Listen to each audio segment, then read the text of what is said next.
Hey,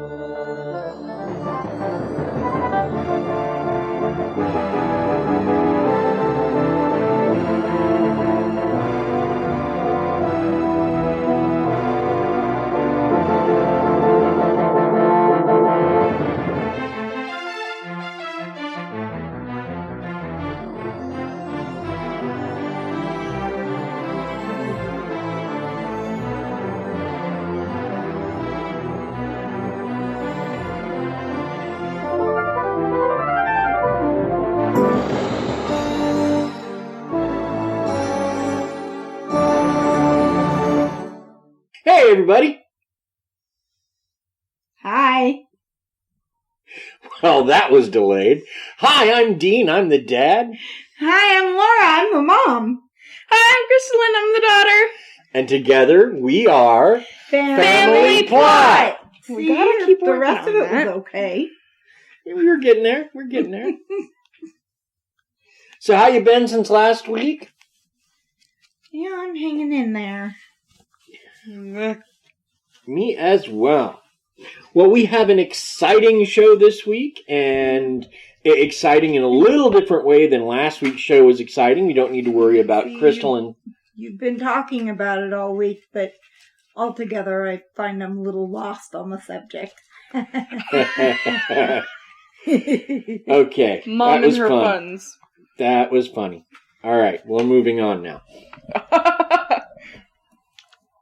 Okay. So, as I said, our show this week is Missing 411. Now, what this is a fairly unique set of circumstances which cause people to disappear in federal lands or public parks or sometimes just rural areas that are connected to those places. And the guy that has done all the work, all the legwork, and put some of these cases together is a guy by the name of David Paulides, or Paulides. I'm not sure how you pronounce it. It's Paulides. Okay. So I'm not sure if that's Paulides, I'm not sure. But he's a former police officer. He's an investigator. So he did that for at least 20 years before he moved on to studying Bigfoot legends and then getting involved in these missing 411 cases. Mm-hmm. And these cases are distinguished by a few things. For example, the things that we're going to run into in general are going to be things like the fact that, as I said, they go missing in a certain area, like I said, national park, forest, public land, that sort of thing. Mm-hmm. Odd circumstances will surround the disappearance, and you'll see what I mean when we get into some of these. But it could be things like they're missing clothes, missing gear, the subject engages in unusual behavior, in some cases very unusual, and mental illness or voluntary disappearance is not the cause, or at least not existing mental illness. Now, whether or not these people went crazy in the moment, we'll figure out as we go. Or try anyway. Right.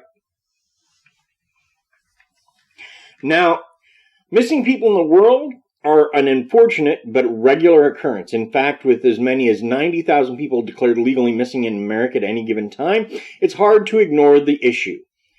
But the stories of the missing 411 victims take place, like I said, public lands, federal parks. A lot of times it's hunters, sometimes it's kids. They're hikers. A lot of these are experienced outdoorsmen. These aren't people who took their, who decided, I'm going to go out and take a walk and then just disappeared for the most part. And a lot of these disappearances take place on like popular hiking trails, popular hunting trails, the sort of places these folks will know. So, right. And we're going to get into some of these cases, and certainly not all of them. That would take way too long. But basically, we just wanted to do an overview here in the beginning of what distinguishes these cases. Yeah. So, any questions before we get started? No. What about you, my love? I don't think so, but I feel like my main feeling on this whole topic is going to be simply that they call it wilderness for a reason. And to some extent, in some of these cases, I would agree with you, but in other extents, no.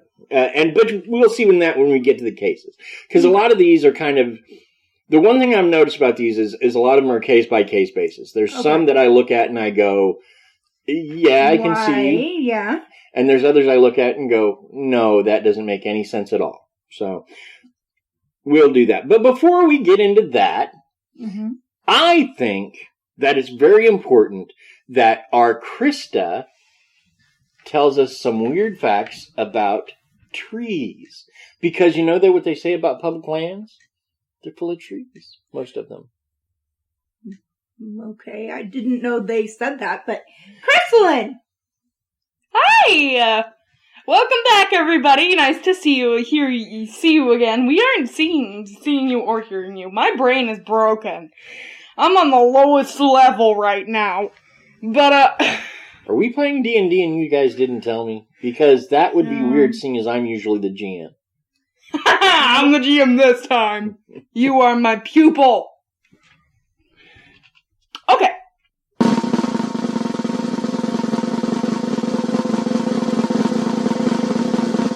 Krysta. So, let's start off with the people that I got this from. So this one is from Precision Landscape and Tree, if you want to check this out, because there's 15. I'm not doing all 15 of them. I'm only doing 5. Okay. All right. Fact number 1. Okay. Trees are the longest living organisms on Earth and never die of old age. So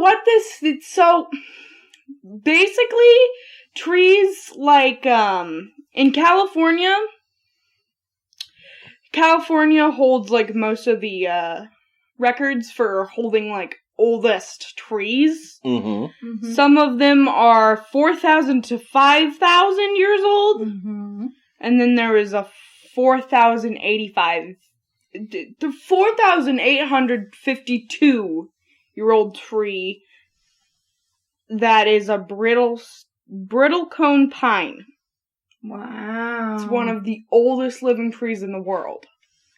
That's pretty awesome. Any questions? So does that mean that tree was around at the time of Jesus? Is that a Jesus tree? No, it doesn't. Yeah, it would have to have been, I guess. Yep. Okay. Because All right. We're only in year 2021, so that's because it's AD, and previous to that would be BC, so... Yeah.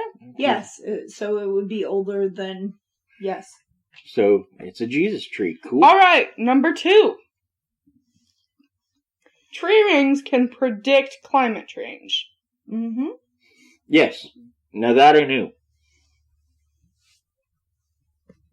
Alright, nothing else to say? No, I knew. I mean, that's awesome, but yes, he knew that. Alright. Number 3. Planting trees can help reduce your energy costs. Okay, you're going to have to explain that one. Alright, so this one... because if you're living in the shade of a tree, you don't have to pay as much electricity to cool or use as much gas to heat, because it keeps you cool in the summertime and warmer in the wintertime because it reflects off, it shields you from the weather. Yeah, because when the trees hover over your house, 25% of your energy bills, it doesn't have to be wasted anymore, because it can help cool your home or make your home hotter by 20 degrees. Wow. Nice. Very Number impressive. 4. Some trees have been to the moon. I knew that as well, actually. This one is during the Apollo 14 mission in early 1971. NASA and the U.S. Forest Service want to see if the moon's orbit caused the seeds to grow a bit differently back on Earth. These trees were donated to Safety Forestry Services in 1975 and 1976. Yes. That's cool. Dad didn't know, so I was just telling him the facts. Okay, number 5. Fact number 5, they're over so quickly. I'm so proud of my Krysta. I know, but they're over too quickly. They are over too quickly. Should I start doing 10? No, 5 is good. 5 is perfect. It always makes me a little sad when they're done, that's all. Alright. Go ahead. So for the people who say that trees can't show any motion, no object can show emotion, actually, this fact, number 5, might change your mind. Trees are able to communicate and defend themselves against attacking insects.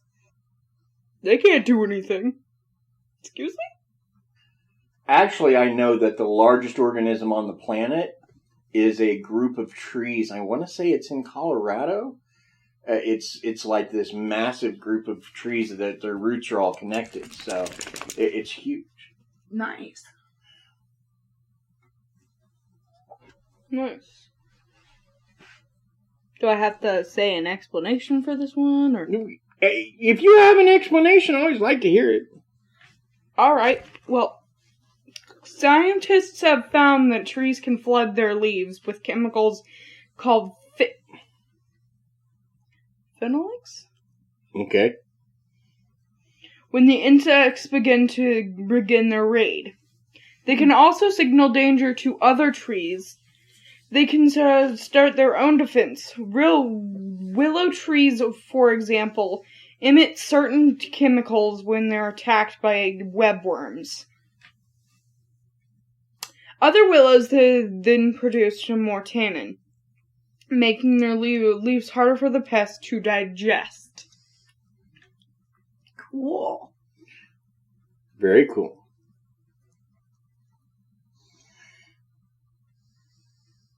So, are you ready to get into a few of these cases? Yes. Yes. Okay, we're going to start with a cluster of cases in Yosemite. Okay. We're going to start with Stacy Harris. Now, she was a 14-year-old girl on a horse riding trip with her father and several other friends. This was back in 1981. They were riding across the wilderness of Yosemite, and it turned into a nightmare for the Harris family. After arriving at the Sunrise High Sierra camp, she cleaned up and decided to take a walk. The young girl asked both her father and another member of the party to join her, but was denied their company. She made it clear that her walk was only down to a nearby lake in order to take some pictures and stretch her legs. The lake was nearby, within earshot, and not known for animal predation.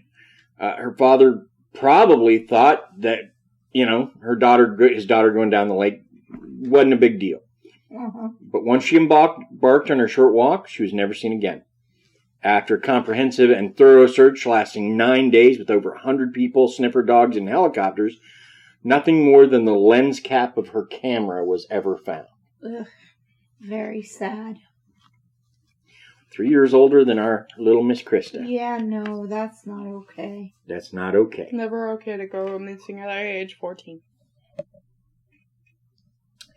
Now, back in 1968, and we all know someone very cool who was born in 1968. Yeah, pretty cool. Who? Your dad. Your father, silly baby. Oh. In early August, Oops, right? a man's body turned up in a crevasse. Crevasse? Crevice? Crevice. No, it's spelled Crevasse. Sorry.